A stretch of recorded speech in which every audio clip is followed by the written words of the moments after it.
Meu nome é Rubens. Durante 16 anos eu participei de cultos evangélicos e trabalhos religiosos em um templo como este que está aqui atrás. A partir do momento que eu decidi ler a Bíblia de forma linear e não mais os pedacinhos aqui, ali e lá que são mandados ler através de estudos e pregações evangélicas, eu tive uma compreensão da Escritura bem diferente daquilo tudo que eu havia aprendido durante 16 anos servindo ao processo religioso evangélico. E agora eu gostaria de compartilhar com você um pouco deste conhecimento advindo diretamente das Escrituras e que é bem diferente, em certos casos até o contrário, do que eu aprendi durante 16 anos em um templo como este aqui.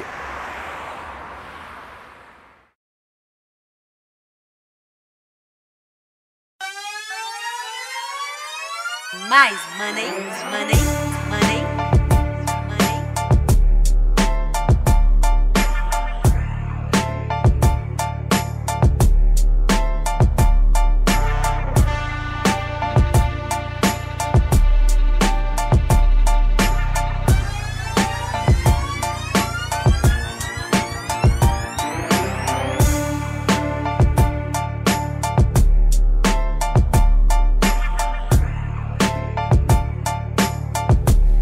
É normal que as pessoas no seu dia a dia, na sua correria, ela viva tranquilamente, né, a sua existência e vá tocando barco conforme a maré, dançando conforme a música. Mas geralmente chega um momento na vida da pessoa que ela fala assim: olha, eu já estou me amando, ficando mais maduro, ou até mesmo jovem ainda, né? Mas ela diz assim: eu quero um compromisso com Deus, eu quero rever meus conceitos, eu quero dar uma olhada legal nessa situação toda e eu estou pensando seriamente em buscar a Deus. Eu vou visitar um culto, eu vou participar de uma igreja, eu vou me aproximar mais de Deus. Isso é comum acontecer na vida das pessoas. E essas pessoas então agora vão visitar a religião evangélica, porque acreditam que é a religião evangélica a autorizada por Deus para puxar as pessoas, né, mais para próximo dele. Essa pessoa então, vamos dizer, visita uma igreja e se converte à religião evangélica. E com a minha amadinha aqui do meu lado, né, a gente inicia esse trabalho perguntando: quando a pessoa decide buscar a Deus, o que essa pessoa deve saber, minha amada? Por exemplo? Por exemplo, bom, na minha opinião, né, eu acho que ela deveria saber como foi, né, a vida de Cristo, segundo a Bíblia. A trajetória do que ocorreu, a trajetória né, do que ocorreu, principalmente, né? Hoje não é tão comum mais ir ao cinema para ver a vida de Cristo. Eu nem sei se passa mais no cinema. Eu acho até que não passa. Mas quando eu era jovenzinho, os cinemas deixavam a programação normal dele e na semana chamada Semana Santa, os cinemas exibiam a vida de Cristo. Então era um momento que as pessoas podiam ver aquele filme narrando a trajetória de Jesus Cristo, do seu martírio, da sua crucificação, aquela coisa toda, amada. E hoje, é claro, né, a evolução aí proporciona videocassete, sim, né, e agora recentemente DVDs. Então as pessoas têm muitos outros meios, além da própria internet, que se torna cada vez mais popular, de assistir a vida de Cristo. Eu acho que até hoje na televisão passa, quando é essas datas de Semana Santa, sobre a vida de Cristo. A televisão ainda passa alguma coisa, né? Passa alguma coisa. Então, amado, agora é um detalhe interessantíssimo de se notar com atenção, que dentro do processo religioso evangélico, da igreja evangélica, há um contraste entre o filme que você vê da vida de Cristo e o aprendizado que se tem na religião evangélica. Eu digo um contraste por quê? Pelo seguinte, amada, quando você vê a vida de Cristo, há uma narrativa linear. Certo. Linear dos fatos acontecidos. Certo. Tem filme da vida de Cristo que começa com o nascimento de Jesus. Tem filme que começa antes do nascimento de Jesus. Correto. Né? Tem filmes que começam em cada setor da vida de Jesus. Mas seja o filme esse que comece onde começar, uma coisa é certa: ele vai mostrar os fatos acontecendo em uma ordem cronológica. Tipo uma sequência de ABCD, 1, 2, 3. Entende? Não é de acontecer algo aqui na vida de Cristo, daqui a pouco pula para o final, pula para o meio, pula para o fim.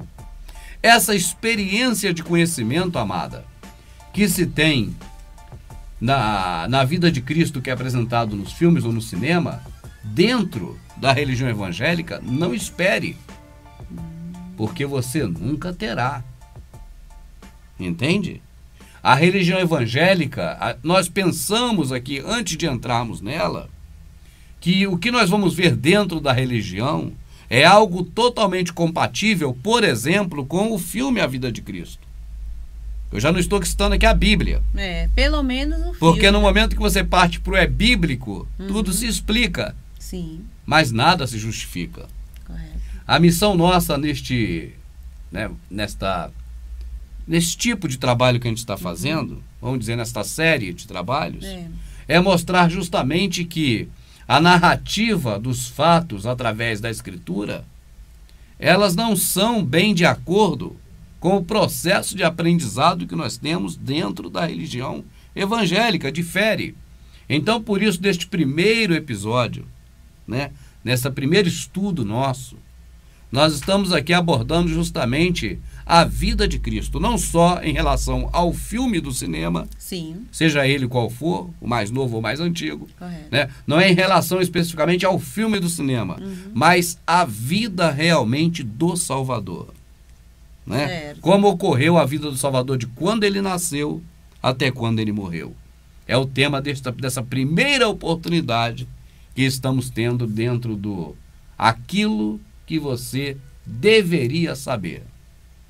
Tá certo, amada? Certo. Assim, voltando à retórica do que nós estamos aqui conversando, eu creio que é muito propício a gente perceber, amada, que a religião evangélica, quando puxa para dentro dela alguém para ser seu membro, a partir deste momento, a pessoa ali dentro jamais terá uma visão linear do conhecimento amplo do Salvador que morreu por nós. É mais fácil você ter esse conhecimento, já não digo lendo a Escritura ou a Bíblia, é mais fácil você ter essa visão correta assistindo um filme de Hollywood. Agora você veja a que ponto chegamos, hein? Verdade. É verdade. É mais fácil você ter uma visão global, completa, do que representa de fato e verdade o nosso Salvador, que morreu por nós, assistindo uma produção de Hollywood ou de Roma, porque uma grande parte dos filmes sobre Jesus foram feitos em Roma, pela Igreja Católica, as produções romanas. Você vai ter mais informações verdadeiras, mais conteúdo, do que eu, em 16 anos, tive dentro da religião evangélica. Sim. Entende, amado? Entendo. Então, hoje eu creio que há uma forma da gente esmiuçar esse assunto aqui, nesta primeira participação nossa, neste primeiro estudo sobre o que você realmente deveria saber na religião evangélica. Não acreditam naquele que ele enviou, estudam as Escrituras pensando que vão achar nelas a vida eterna. No entanto, elas dão testemunho de mim, mas não querem vir a mim para ter a vida eterna. Eu não aceito elogio dos homens, pois eu já os conheço muito bem. Para que possamos conhecer, amado, a vida de Cristo, ou a trajetória do Salvador ao seu longo tempo de vida, 33 anos, eu creio que é bom começar conhecendo a história ampla do povo de Israel e até mesmo antes, na criação do mundo. Há uma breve história de tudo isso para que a gente possa chegar até Jesus Cristo, até o Salvador que morreu na cruz. O que ocorre é o seguinte: o Criador fez o mundo e ali fez o homem e a mulher, Adão e Eva, até aí todos conhecem. Entrou no mundo o pecado. O pecado foi a transgressão da ordem do Criador, a desobediência. E Adão pecou. Depois de Adão ter pecado, ainda o filho dele matou o próprio irmão. E aí há uma falta de amor ao próximo. E isso desencadeia uma série de problemas de pecado no mundo. Depois vem a fase em que o mundo estava tão contaminado com o mal, em que nenhum amava o seu próximo, que o Criador trouxe o dilúvio, matou a população da terra toda, salvando-se apenas 8 pessoas.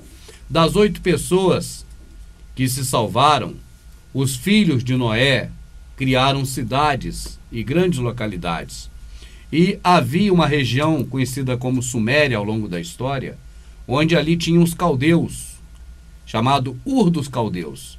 E um certo dia o Criador do céu e da terra fez chamado a um homem, filho de Terá. O nome deste homem era Abrão. E Abrão obedeceu o chamado do Criador, e o Criador o fez algumas promessas. Entre elas, uma promessa que alcançou também nós hoje. A promessa de que em Abrão seriam benditas todas as nações. Então houve um acordo, chamado aliança, né, com Abraão. Passou-se o tempo e essa aliança com Abraão, ela foi selada na vinda de um homem, o nosso queridíssimo Salvador, que morreu por nós. O próprio Criador que se fez carne e habitou entre nós. Então, o que ocorre dali para cá é que há agora uma informação mais refinada que nós precisamos saber sobre este homem que nós conhecemos como Jesus, o Cristo, que é o nosso Salvador. Nós devemos, amada, saber, e eu creio que você saiba, que ele vem de uma raiz, de uma genealogia, né? De uma família. Pergunta, amada, qual é a família do Salvador da qual ele vem? Judá. Da família de Judá.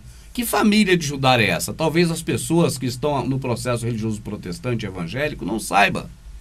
Então, o tema aqui é tudo aquilo que a pessoa deveria saber.